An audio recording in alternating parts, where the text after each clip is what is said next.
We're going to learn how to fold a palm from Palm Sunday into a cross like this.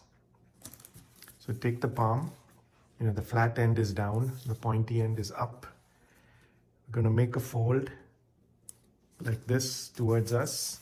And this is about, one span length from your hand, about 6 inches. Fold this down, hold your thumb somewhere here, maybe 2.5 inches from the top, and fold diagonally over here. So this is going to be the vertical part of the cross, and now we're going to make the horizontal part up here. So then again, around about 1.5 to 2 inches, we're going to fold and make the right hand side of the cross beam. And now over here, we're going to fold back and roughly keep the same amount to make it symmetrical. So now we have the basic shape of the cross. Again, put your thumb in the middle and fold the remaining part up here diagonally. And now we're going to wrap this around behind. I've got one part of an X.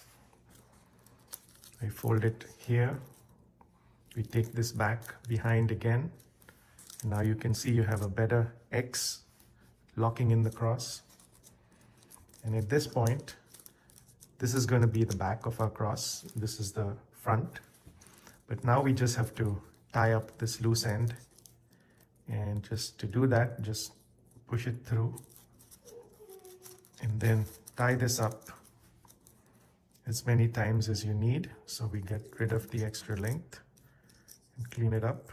And this will hold the cross tight in place.